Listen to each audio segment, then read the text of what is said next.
Halo semua, balik lagi dengan gua Vanka Film. Seperti biasa di video kali ini Mimin akan membahas alur cerita Battletron Heaven versi novel.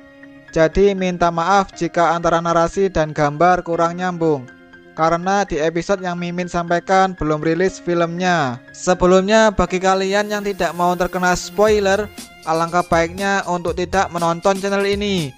Tapi bagi kalian yang penasaran dengan kelanjutannya, silahkan untuk tetap stay dan subscribe channel ini supaya tidak ketinggalan alur ceritanya.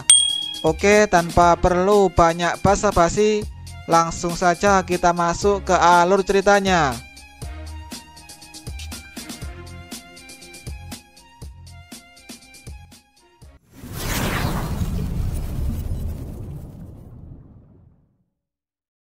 Melanjutkan cerita dari episode sebelumnya, tangan Yunleng memegang kepalanya.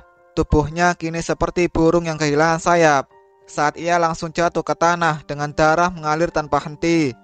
Tepat saat berada di sekitar 10 meter dari tanah, Yunleng mengepakkan sayapnya. Cahaya kuat berwarna abu-abu keluar dari tubuhnya. Dalam sekejap, cahaya yang kuat membawa emosi yang marah langsung menekan dengan paksa serangan ini. Apakah serangan balik yang berisi kemarahan doang akan menjadi sesuatu yang biasa? Lampu merah berapi perlahan menghilang dan Yunleng sekali lagi muncul di hadapan semua orang. Namun ketika melihat penampilan Yunleng saat ini, alun-alun langsung berubah menjadi sunyi senyap. Di udara, sayap di punggung Yunleng mengepak dengan lambat. Luka dalam yang lebih dari setengah inci tebal menyebar dari sudut kiri dahinya sampai sisi telinga kanannya, mengungkapkan tulang putih yang padat. Ini adalah cedera yang menakutkan. Seandainya Yunleng bereaksi sedikit lebih lambat beberapa saat yang lalu, kepalanya mungkin terpotong oleh pukulan dari Shoyan. Tangan Yunleng perlahan bergetar, dadanya berulang kali naik dan turun, menahan rasa sakit yang hebat dan mengangkat kepalanya. Bagus, sungguh orang yang baik. Aku yang lama ini telah meremehkanmu. Yunleng mengepalkan giginya dan tertawa dingin. Rasa sakit yang ditransmisikan dari kepalanya menyebabkan ia hampir kehilangan nyawanya. Di depan 1000 murid Mystical Sector untuk seorang pemuda yang belum berumur 20 tahun. Dia benar-benar kehilangan banyak wajah. Yunleng dengan cepat mengeluarkan beberapa botol obat penyembuhan dari dalam cincin penyimpanan dan menerapkan semuanya pada luka-lukanya. Dengan mata ganas, dia menatap Shoyan. Shoyan, Anda bisa melupakan meninggalkan Mystical Sector utuh hari ini. Shoyan dengan acuh tak acuh melirik Yunleng yang kepalanya dipenuhi darah segar. Dia merasa sedikit kasihan di hatinya, yang menyebabkan Yunleng menerima cedera yang sedikit lebih serius. Awalnya Shoyan berpikir bahwa dia langsung menggunakan penguasa untuk menghabisi orang tua ini. Teknik Dao yang digunakan Shoyan sekarang seharusnya menjadi teknik kelas di Dao, bukan?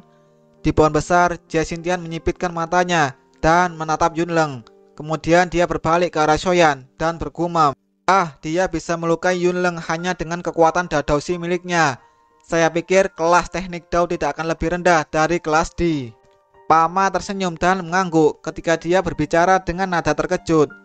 Ini benar-benar tak terduga bahwa dia menyembunyikannya dalam pertempuran dengan Nalanyandran sebelumnya.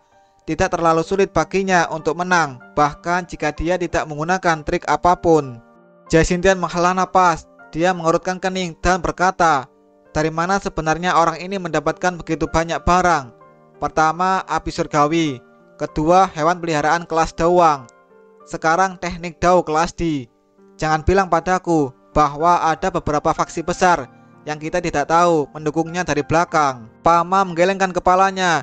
Jujur saja dia merasa sangat aneh bagi Shoyan untuk bisa mengeluarkan kartu truf yang bahkan mengejutkan mereka. Jangan bilang itu Clan Shao. Begitu kata-kata ini keluar dari mulutnya, Pama menggelengkan kepalanya. Dengan kemampuan Shoyan bisa mengeluarkan kelas Cuan Dao teknik sudah sesuatu yang sulit dan tidak diragukan lagi. Teknik Dao kelas D tidak lebih dari fantasi. Keduanya bertukar pandang dan mengerutkan kening sambil menghela napas. Orang yang tidak berguna di Clan Shao tampaknya bangkit setelah Nalanyandran pergi untuk membatalkan pertunangan. Mereka berdua tertawa getir.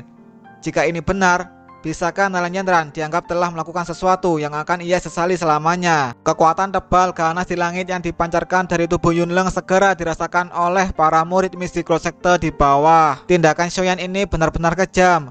Hai Bodong yang berada di tepi penutup energi juga terkejut. oleh pergantian peristiwa di alun-alun, menyebabkan dia membalikkan kepalanya dan diam-diam tertawa.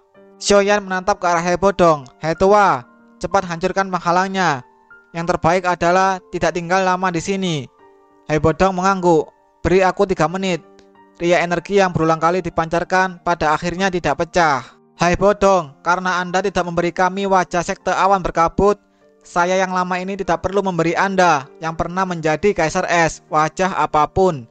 Wajah galak Yunleng menatap penutup energi yang telah berulang kali bergoyang. Hai Bodong mengabaikan tangisan Yunleng. Dia terus melepaskan serangan liar dan kuat pada tutup energi. Xiaoyan mengepalkan tangannya dengan erat. Namun Yunleng yang awalnya marah, tiba-tiba dia menunduk. Dan dengan nada dingin dia berteriak dengan keras. "Semua murid Mystical Sekte, dengarkan. Segera bentuk formasi Sun Cloud menutupi." Gu He kaget setelah mendengar teriakan Yunleng. Orang ini sebenarnya memutuskan untuk menggunakan formasi hebat Mystical Sekte. Sepertinya Xiaoyan benar-benar membuatnya menjadi sedikit gila. Ketika mereka mendengar perintah dingin yang bergema di seluruh lapangan, tak terhitung murid Mystical Sekte terkejut. Mereka ragu-ragu sejenak. Akhirnya mereka menutup mata mereka, dan benang energi berwarna putih seperti kabut yang tak henti-henti perlahan naik ke udara, hampir menutupi seluruh langit. Sekilas tampaknya seseorang berada di lautan awan. "Semua penatua, dukung aku!" Yunleng sekali lagi menjerit dingin saat dia mengamati energi kabut di sekitarnya. Mengikuti teriakan Yunleng, 10 orang berjubah putih di platform batu segera berdiri, melompat maju dan menyebar. Segera segel tangan dibentuk. Seketika lautan awan di langit mulai berfluktuasi. Energi awan mulai menggumpal. Beberapa saat kemudian itu benar-benar memadat menjadi bola energi spiral berwarna putih, sekitar 10 kaki di depan Yunleng. Yunleng perlahan mengangkat tangan batu dan mengendalikan bola spiral dari kejauhan. Kejahatan mulai melintas di mata Yunleng. Segera ditembakkan ke langit di mana Xiaoyan berada dengan kecepatan yang sangat mengerikan. Bang! Seketika suara ledakan bergema di seluruh langit. Desis melengking ular juga terdengar bersamaan. Di bawah tatapan cemas yang tak terhitung jumlahnya, kejatuhan energi perlahan-lahan menyebar, mengungkapkan ular 7 warna yang telah dipukuli.